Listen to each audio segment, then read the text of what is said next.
Hello. I decided to do my case study on the American Ballet Theater. I chose this organization because ballet has been a pretty big part of my life. I've been dancing for 20 years.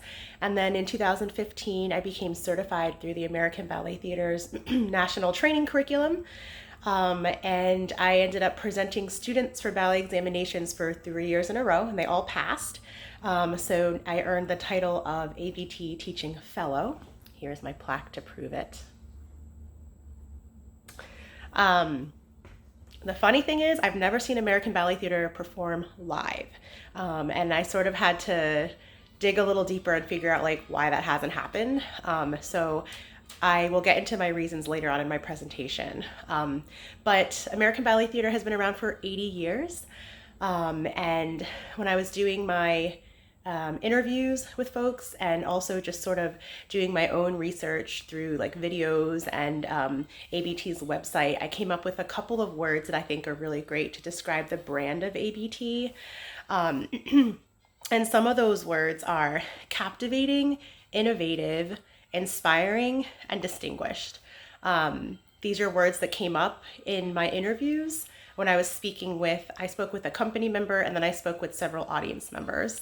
Um, some of the core values that American Ballet Theater holds are excellence, innovation, education, and diversity and inclusion.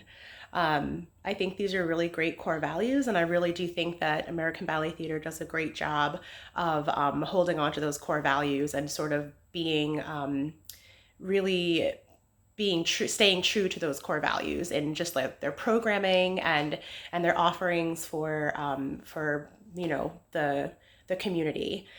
Um, One strength that ABT has is their reputation. So American Ballet Theater is known throughout the world, not just New York City. They're known as America's National Ballet Company. They're very highly respected and highly regarded in the arts community and beyond. Um, a weakness that ABT has is definitely like with their marketing in the city. I've seen New York City buses and subways with marketing for Alvin Ailey and Dance Theater of Harlem and several Broadway shows, and I've never seen any marketing for American Ballet Theater. So I think that's a place where they can definitely step up the marketing.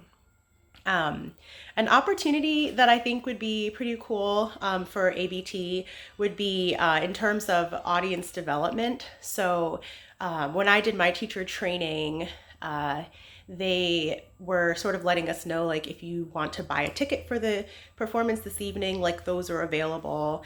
But the thing is that the teacher trainings are like $1,700, and if you're luckily for me, like I live here, I have family here. So for me, it's just riding into the city to get to my program. But for some people that were coming from other parts of the world, they had to pay for hotel and food.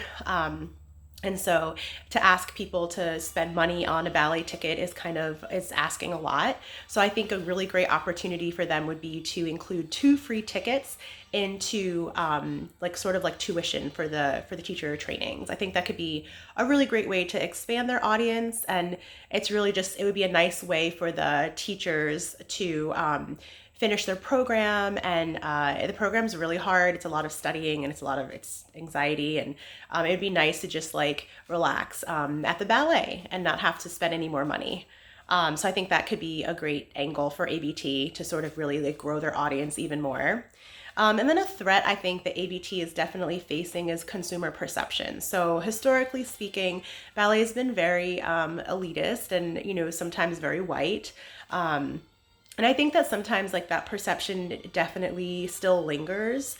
And I wonder if there's folks out there that think that maybe ballet is not the place for them, like they don't belong, whether it's because of the color of their skin or because they don't have a lot of income. So either way, I definitely think that some people feel like they don't belong there.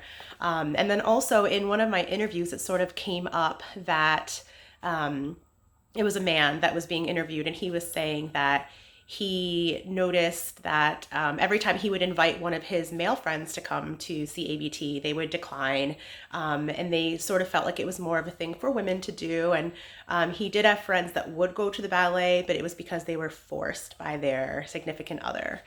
So it was not really a voluntary choice. So I do think that there is a little bit of consumer perception, like perhaps men don't also feel so comfortable just going to the ballet and openly liking the ballet.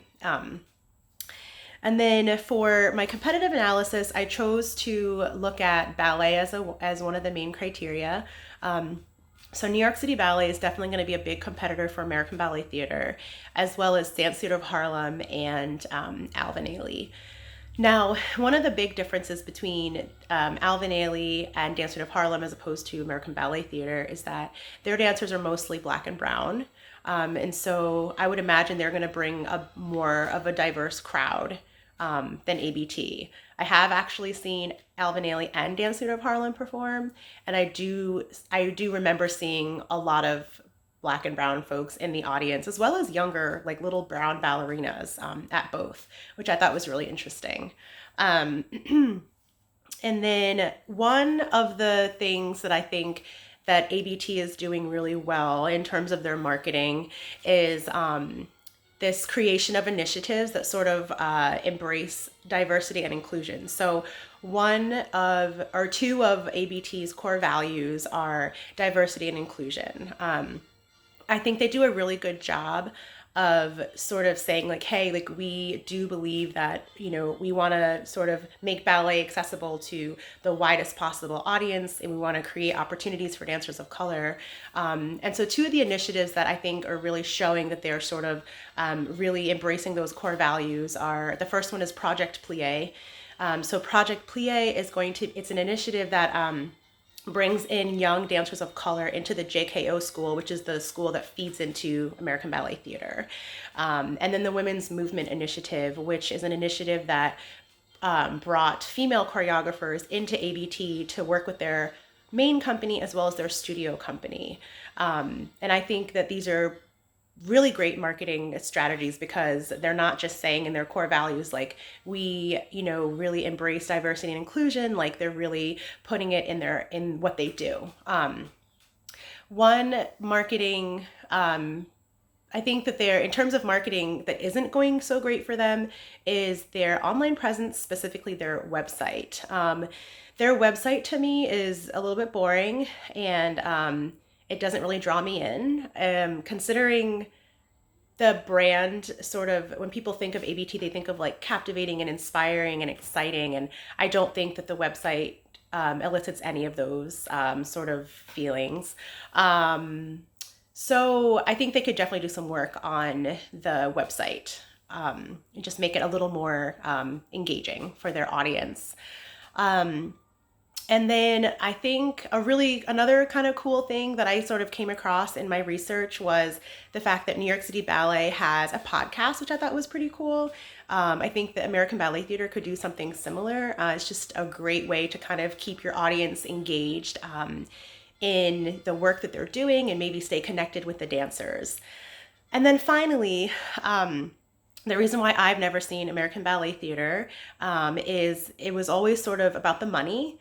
And then I realized that it was also competition. So for me personally, I have a cousin that performed on Broadway. He's been in several Broadway shows. And then I have another cousin who danced with School of American Ballet. So she was invited to dance with New York City Ballet's Nutcracker. So for me, a lot of times it was like I was going to spend money on a ticket to a Broadway show or New York City Ballet, and I just am not in a financial position to go to everything. So I have to kind of pick and choose. But in my research, I learned that there's actually several options for cheaper tickets to ABT. So there are rush tickets that you can get the day of the performance for $25. And then there's also student rush tickets you can get if you are a full-time undergraduate or graduate student. And you can get tickets for as cheap as $12, which is insane. And I had no idea that was even an option. So now that I know that that is an option, I will definitely be going to see American Ballet Theater perform. Thank you all so much for listening. Bye.